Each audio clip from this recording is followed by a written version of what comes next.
At show and tell, my son brought in Mommy's secret phone. The teacher called me right away.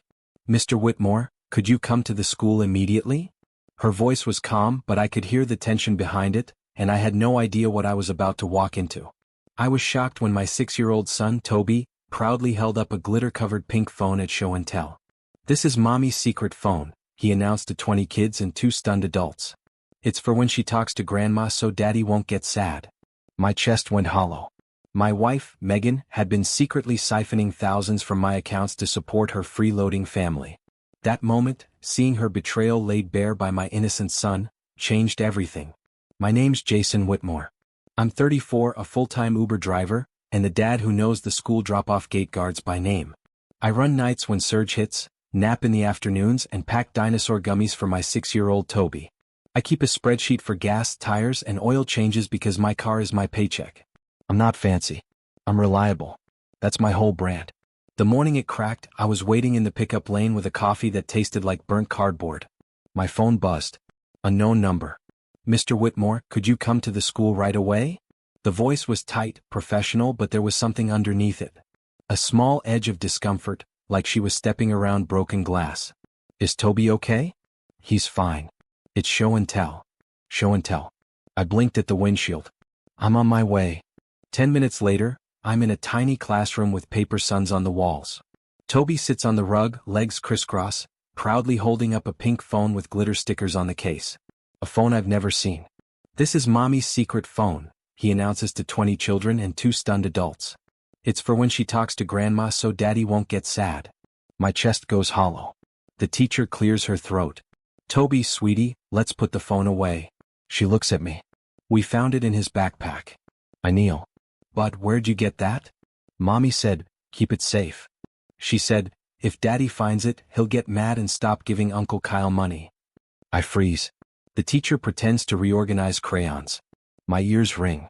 "Mr. Whitmore," she says softly, "maybe take the phone. We can reschedule show and tell." I slide the phone into my pocket, thank the teacher, kiss Toby's head, and walk to the parking lot on autopilot. My hands shake as I press the power button. The lock screen is a selfie of my wife Megan with our son. Cute. Normal. But the notification banners aren't normal. "Mom, Denise, rent due." "Kyle's car got booted. Tell Jason the family fund covers it." "Kyle, tap me $600 or I'll lose the job." "Use the blue card." "Mag, delete messages." I stand there hearing Toby's words again. Mommy's secret phone. "Talk to Grandma so Daddy won't get sad." The sun feels too bright. The asphalt smells like hot pennies. I've been the guy who says yes. Gas money for Megan's mom. Just this once. Groceries when Kyle's between gigs. But a secret phone set up to go around me? That's a new shape of betrayal. I don't call Megan. I don't call Denise. I sit in the driver's seat, engine off, and stare at the glittered case. My pulse is a loud, steady drum. I open the messages. The first thread I tap starts with a sentence that changes everything. "Don't tell Jason. He'll shut the cards again." And suddenly I'm wide awake. Before the secret phone, I thought we were stretched but stable. I drove nights. Megan worked days at a salon. We high-fived at the door and passed the kid like a baton. We had a plan. Pay off the last $3,200 on a credit card. Build a cushion. Maybe take Toby to the beach next summer. Nothing fancy. Just not drowning. The history, though, the real background goes like this. Megan's mom, Denise, believes money is a group project. And by group, she means me. She says things like, "We're family, Jason," whenever her car needs tires. Kyle, her 30-year-old son, is the type who almost had a deal every week. Crypto once, then sneakers, then a mobile detailing empire that was just a vacuum and an Instagram. I used to push back. Megan would get that tight look. "They're my family." "I'm your family too." "I know. I'm just asking for help this month." A lot of months turned into years. I told myself it was temporary. I told myself I was being kind. I told myself it would come back around. It never did.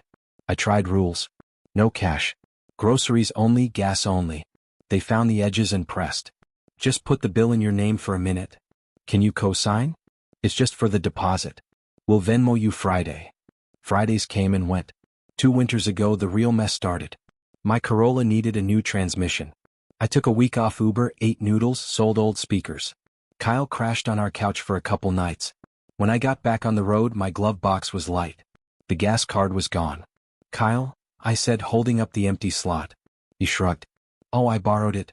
Family card, right? It's not a family card. Megan stepped between us. Jason, he had a job interview. He said he'd fill it tomorrow. Tomorrow never came. I canceled the card and set alerts. For a while that worked. Then tiny charges slipped through on the other card. $12.99 here, $1.99 there. When I asked Megan, she'd say dismissive stuff like, it's a subscription we needed. Needed what? I was too tired most nights to fight. The secret phone shows me I should have fought. I sit in the car outside the school and scroll. The threads aren't one-offs. They're a whole side. Denise, tell him Toby needs new shoes. He'll say yes faster. Megan, he's on a bad night shift. Serge was weak. Try Sunday. Kyle, I can't get locked out again. Give me the blue card numbers. I'll only use $200. Megan, $200 max, delete after. Another thread makes my stomach drop. Screenshots of my bank app. Username. Partial password hints. Security answers that only Megan would know. Me, why do you have my login saved on this? I say it out loud to an empty car like the phone is going to answer. There are photos too. My debit card, both sides, next to Toby's Lego dragon. A note under it. Going to pay mom's rent. He won't notice until Monday. I scroll back months. Rent. To fees. A bail bond fee for someone named Jace's friend, which, fun twist, is not me. The amounts aren't huge singly. $80, $140, $300. But when I tally them in my head, it's thousands. My thousands. Uber nights, oil changes, tires, hours. I didn't tuck my son in because I was chasing Serge. The worst part isn't even the money. It's the tone. Denise, he should be grateful he has a family to help. My generation had husbands who did their duty. Megan, he gets weird about money. He thinks everything's a spreadsheet. Kyle, tell him it's for Toby. He melts when you say it's for the kid. I sit there and feel this cold thing spread through my chest. I'm not a man to dramatize. I change oil at 5,000 miles and buy brake pads on sale. But right then, I understand what betrayal feels like in the body. It's quiet and heavy. I try to give Megan the benefit of the doubt. I scroll for one message from her that says no. I find some, but they're thin. Not now. He'll notice. Ask next week. It gets darker. There's a chat labeled, Salon Girls. In it, Megan jokes about the driver, like I'm the help. A coworker, girl, you better keep that second phone charged. Men freak when you touch their money. Megan, he's not mean about it. Just cheap. I swear he loves that car more than me. I lock the phone and lean my head against the steering wheel. The cheap guy who paid Denise's dentist. The cheap guy who resurfaced Kyle's brake rotors on a Saturday because a real shop overcharges. The cheap guy who lined every school fundraiser envelope with $20 bucks. My own phone buzzes. Megan. I answer. Hey. Her voice is bright. Hey, you grab Toby? Yeah, cool. I'm slammed. Can you do pickup and maybe throw 20 on Kyle's Cash App? His boss is, no. Silence. No what? No more money. She laughs like I told a bad joke. Jason, it's just, I have your other phone. More silence. Then a sharp inhale. Where did you? Toby brought it to show and tell. She says nothing for a beat. I can hear salon dryers in the background. A coworker laughs at something. Megan's voice drops. Jason, don't go through that. I already did. Her tone flips to defensive fast. You're invading my privacy. It's my money. It's our kid. It's my cards. You always make it about you. She snaps. This is why I didn't tell you. Mom needed help. Kyle needed help. Families help each other. I've been helping for years. Not enough, she says, and she actually sounds offended. You act like you're a saint because you drive people around. You're not the only one who works. There it is. She hangs up before I can answer. My hands are steady now. The ringing in my ears fades into a plan-shaped quiet. I pick up Toby, make him a peanut butter sandwich, set him up with a cartoon, and sit at the table with both phones. I start writing down dates, amounts, names, screenshots. I export bank statements.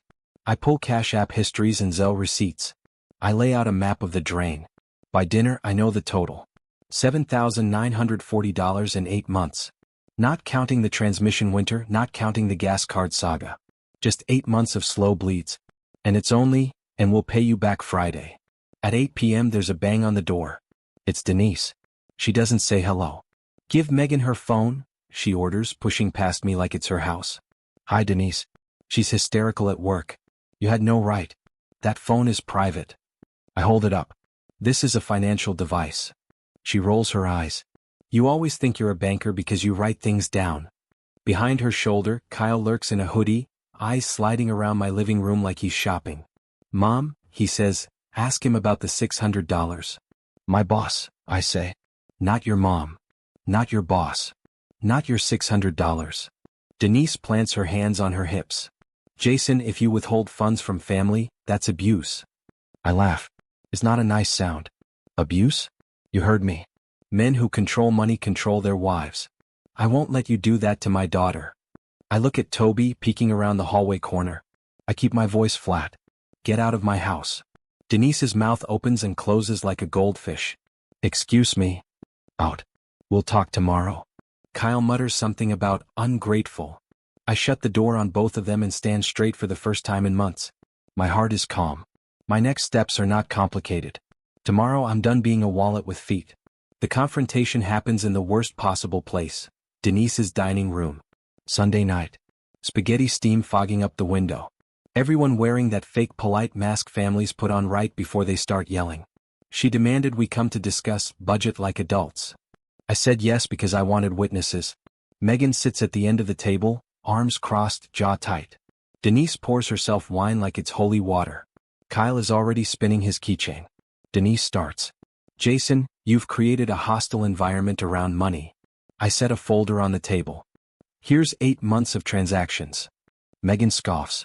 You made a binder. Wow. Yep. I slide out the first page. Dates, amounts, recipients, screenshots stapled behind each line. January 14th, $180 to Denise M., labeled, gas plus groceries. January 20th, $85 to Kyle M., labeled, tools. January 27th, $300 to county clerk for Kyle M. February 3rd, $90 to Denise M., phone bill. February 11th, $400. Denise waves her hand. We don't need the play-by-play. To LVT to impound, I continue, for Kyle's Ultima. February 18th, $250 to Bail Now LLC for Jace's friend. Not me. March 1st, $120 to Lux Nails for Mom's treat. Megan slams her fork down. Okay, enough. You think reading numbers makes you right? You never understand context. The context, I say, is that I worked 63 hours last week and came home to a negative balance because my wife and her family used a secret phone to route charges around me. Denise leans forward. Don't say her family, like we're strangers. We're your family too. I look at Toby's crayon drawing on their fridge. Our 3 stick figures holding hands. The word family in wobbly letters. My throat tightens but my voice stays even. I'm setting boundaries. Kyle laughs. You? Boundaries? Yes. I slide copies of the screenshots across the table. Also, Megan, I call the bank. The blue card is closed. The debit cards are reissued. The joint account is separated pending review, effective tonight. Our household budget is for our household, not outside requests. Megan's face flushes. You can't just, I can. Denise grips her wine glass. You're punishing all of us because you're insecure about being a driver. That's small. Something clicks for me. The cheap jabs, the jokes in the salon chat, the way they say driver, like it's a demotion. I feel anger rise but it's level, not hot. I make honest money, I say. I pay for my kids' school shoes and the tires that keep strangers safe at 2 a.m. That's not small. Denise snorts. Spare us the speech. Okay, I say. Then facts. I open another sleeve. There's an attempted login to my bank at 2:13 a.m. from Denise's IP address. There's a Cash App to Kyle minutes later. There are texts on the secret phone. I tap the glitter case on the table. Saying, don't tell Jason. He'll shut the cards again. Megan stands up. Stop calling it secret. It's my privacy. Your privacy doesn't include my routing number. Mom needed rent, she fires back. Kyle's car got booted. What was I supposed to do? Let them suffer. I look at her. It lands how different we are right now. Say no, I say quietly. Or at least ask me before you say yes with my name. Denise slaps the table. Enough. Jason, if you're going to be stubborn, then return the funds we fronted you over the years. Remember who watched Toby for free? Remember Thanksgiving? The gift cards. I stare. You want to bill me for babysitting your grandson? She lifts her chin. We're not rich. Neither am I say. I'm just tired of being poor on purpose. Kyle pushes his chair back. You think you're better than us because you wear a seatbelt for a living? I exhale through my nose. I think I'm done funding your emergencies that are really habits. Megan's eyes are bright and hard. So what? You cut my family off and keep playing hero? That's your plan? No. I slide one last paper across. This is my plan. Separate accounts. Written budget. You get your own card. I don't monitor. I get mine. Toby's expenses are paid first. After that, any family help requests come through me and get one answer. No. If that doesn't work for you, we take a break. We figure out custody. I keep the car for work. You keep the salon checks. We stop bleeding. The room goes very quiet. Even the spaghetti stops steaming somehow. Denise is the first to speak. Over my dead body, are you taking that boy away from his mother? I didn't say that, I reply. I said we'd figure it out like adults. Megan looks at the papers. She looks at me. For a second, I think I see something crack. Fear maybe. But then her mouth hardens. You're not leaving, she says. You don't have the guts. I stand. Watch me. The next 48 hours are a blur of practical moves I should have made a year ago. I open a new checking account at a credit union. I switch my Uber deposits. I change every password and enable two-factor with an authenticator app. Not texts Megan can intercept. I freeze my credit. I put a fraud alert on the bureaus. I buy a small fireproof box and lock up birth certificates, the title to the car, passports. I talk to a lawyer at a legal clinic. She listens to the numbers and doesn't flinch. You're allowed to protect yourself, she says. You're also allowed to say no to adults who should manage their own lives. She emails me a template for a financial separation agreement and a simple parenting schedule that prioritizes Toby's school routine. When I get home, Megan is waiting at the kitchen table. The secret phone is in front of her like a talisman. You embarrass me at my mother's house, she says. I brought receipts. You like humiliating me? I shake my head. I like feeding our kid and sleeping at night. She crosses her arms. Mom says you're trying to isolate me. I'm trying to stop giving money to a grown man who can't keep a job and a grown woman who calls babysitting a billable service. Megan's eyes flick to the phone. You took Toby to school in a stained t-shirt this morning. Yeah, I say, because I'm driving doubles and doing laundry between shifts since I'm down $1,000 to your brother's tow fees. Her jaw works, then she goes for the wound. You're not a real man if you can't provide for your wife's family. I let that sit between us. I'm exactly a real man, I say. I provide for my son, and I'm asking my wife to stop stealing from me. She flinches. Don't say that word. What word? Stealing. It wasn't stealing. You took my card numbers. You gave them to other people. That's stealing. She looks down. For a long time she doesn't speak. When she does, her voice is small. I felt trapped. They text me all day. Help me. We're short. You know Jason has money. I thought if I handled it for them, you wouldn't have to deal with it. You made sure I wouldn't deal with it by hiding it. Tears fill her eyes. They're my family. I know. I'm surprised my voice is gentle. They're not our bank. That night I sleep on the couch. The house is too quiet without a fight, which feels worse somehow. In the morning, Megan asks, "Are you leaving?" I'm taking a week at Mike's place. Mike's a fellow driver with a spare room and a slow snore. We need space. And Toby will split the week. I printed a schedule. She stares at the paper like it's betrayal. An Arial font. My mom is going to freak. She already did. Mike's spare room smells like lemon cleaner and coffee. I hang my shirts on a shower rod and tape Toby's drawing to the wall above the air mattress. I drive a lot. Late bars, airport runs, quiet couples who Venmo me $5 tips with hearts in the notes. I make $1,100 in 5 days. I fix a tail light for $18 at the junkyard. Small wins. My body unclenches. Meanwhile, the group chat in Denise land lights up like a dumpster fire. Screenshots find their way to me. Megan's coworker sends them because she's sick of the drama. Denise, he abducted my grandson. Megan, he took a week to be petty. Kyle, tell him I'll pay him back after my new job starts. Random aunt, men are supposed to provide. I don't respond. I buy Toby a cheap kite and we spend my afternoon off in a windy field making it crash and fly. He laughs so hard he hiccups. That sound is the reason I keep going. Then Denise escalates. She shows up at my pickup spot at school and tries to unbuckle Toby from my car. I put my hand on the door frame and keep my voice level. Denise, stop. I'm his grandmother. You're scaring him. She looks up and sees the resource officer watching from 20 feet away. She lets go. This isn't over. It is for today, I say and drive away. I file for a temporary parenting plan like the lawyer suggested. It's simple. School day stable. Handoffs at 6 p.m. No surprise pickups. The judge signs it in 2 days because apparently the court has seen 1,000 versions of Denise. Megan texts me that night. We need to talk without the court. I agree to meet at a coffee shop. Public, neutral, cheap. She shows up in a hoodie and tired eyes. No secret phone. She stirs her drink like it insulted her. This is not who we are, she says. It's exactly who we are, I say. We just said it out loud. She swallows. Mom thinks you turned me against her. I think your mom raised you to think dead is air. She flinches, then exhales. I hate that she makes every problem my problem. Then stop letting her. Her eyes flick to mine. So it's just no forever? No to bailing out adults, I say. I say yes to helping in ways that don't sink us if we choose and we can. Groceries when we have extra, rides, handyman stuff, but no to rent, no to cars, no to emergency cash apps at midnight. She nods slow. I don't know how to tell her. You don't owe her a thesis. You owe our kid a stable home. We sit with that.